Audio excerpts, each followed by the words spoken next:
Salve, salve Várzea! Aqui é o professor Nori de Literatura e Artes. Você pediu e cá estou eu para falar então de ninguém mais, ninguém menos do que Tarsila do Amaral. Estude! Importantíssima figura do modernismo brasileiro, mas, já adianto, ela não estava na Semana de Arte Moderna de 1922, porque desde 1920 ela estava em Paris estudando pintura. E é claro, olha só, com a presença de ninguém mais, ninguém menos do que Pablo Picasso ali para também influenciar na sua obra. É isso que de alguma forma vai fazer com que ela seja a grande artista que ela veio a se tornar. Mas também temos aí influências de Mário de Andrade, Oswald, Anitta e, claro, da realidade brasileira. A Anitta é de uma família muito rica e desde cedo ela pôde conhecer o mundo. Ela nasce em 1886, vamos lembrar, o Brasil ainda escravocrata, né? E vai morrer em 1973, bem depois do seu parceiro, do seu principal parceiro, Oswald de Andrade. Bom, vamos falar aqui de 5 quadros para você ter uma ideia panorâmica da sua obra e também da relevância dessa mulher para a cultura brasileira no século XX e até hoje. Primeiro quadro, A Negra. Você vai ver ele aí na sua frente, na tela, dê uma observada, vou te dar aqui uns 2 ou 3 segundos para você reparar bem. E veja, olha só o tamanho dessa mulher preta centralizada nesse quadro. Veja também, repare no tamanho do seio dela.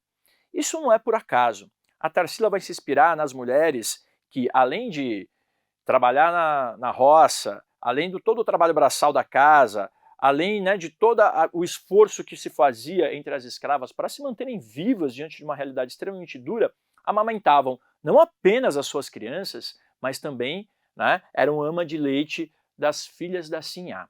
E aí tem uma curiosidade interessante, parece que a Tarsila se impressiona com as negras carregando seus filhos e colhendo café, e com os seios alongados propositalmente para serem colocados para trás, para enquanto trabalhavam também amamentar suas crianças. E aí essa imagem fica ali no inconsciente ou no consciente da Tarsilinha, que quando grande faz, numa das suas fases, a fase social, essa representação, essa denúncia. Um outro quadro muito importante, acho que muito legal de a gente conhecer, é a Cuca. Você conhece do folclore, essa figura já aterrorizou provavelmente seu pai, sua mãe, seus avós, quando crianças. A Cuca seria uma feiticeira que sequestrava crianças com o seu corpo ali de jacaré.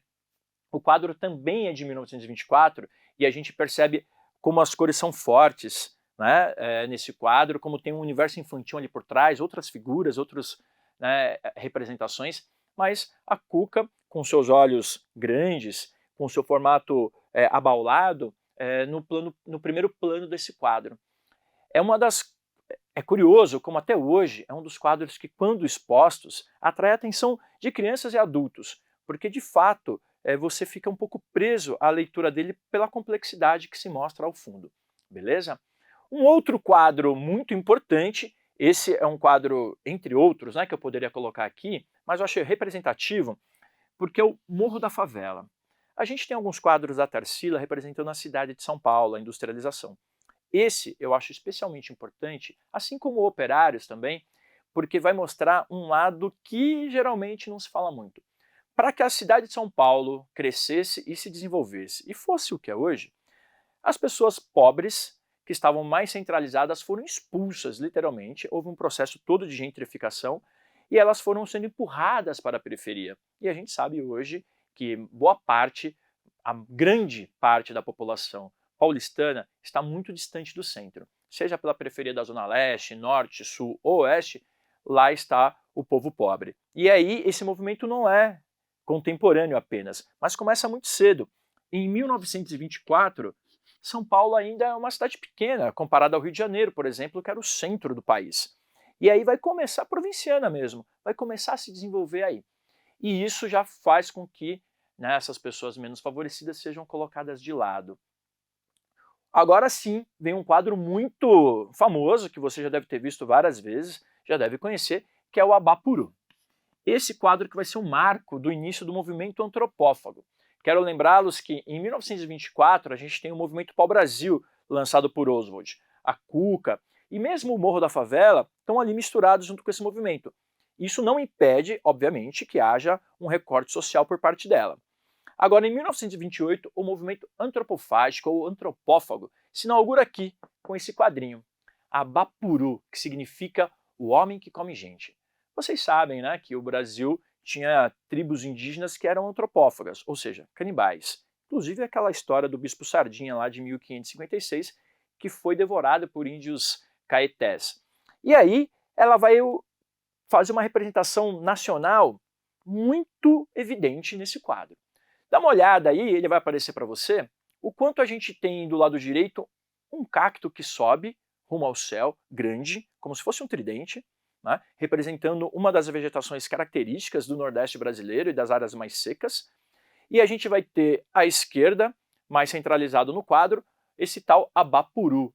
Essa figura que a gente não sabe se é homem ou mulher, mas que tem pés grandes, mãos grandes e a cabeça pequena. E entre o Abapuru e o cacto, um sol amarelão, um amarelo escuro, um amarelo ouro, né? E a gente consegue também, obviamente, depreender dele todo um cenário árido, seco.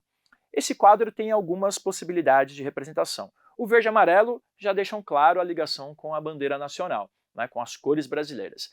Mas também a ideia de que o pé grande e a mão grande remetam ao trabalho físico, ao trabalho braçal, a esse homem que é fruto dessa terra, e a cabeça pequena à baixa educação, a baixa visão crítica que se cultivava a essa época. Lembrando, né, em 1928, o Brasil ainda vai passar pela Revolução de 30, ainda vai chegar Getúlio ao poder, que vai dar um outro impulso, por assim dizer, para a industrialização brasileira. O Brasil ainda é eminentemente rural nessa época. E claro, por fim, Antropofagia, que é o quadro que vai unir a Abapuru com a negra.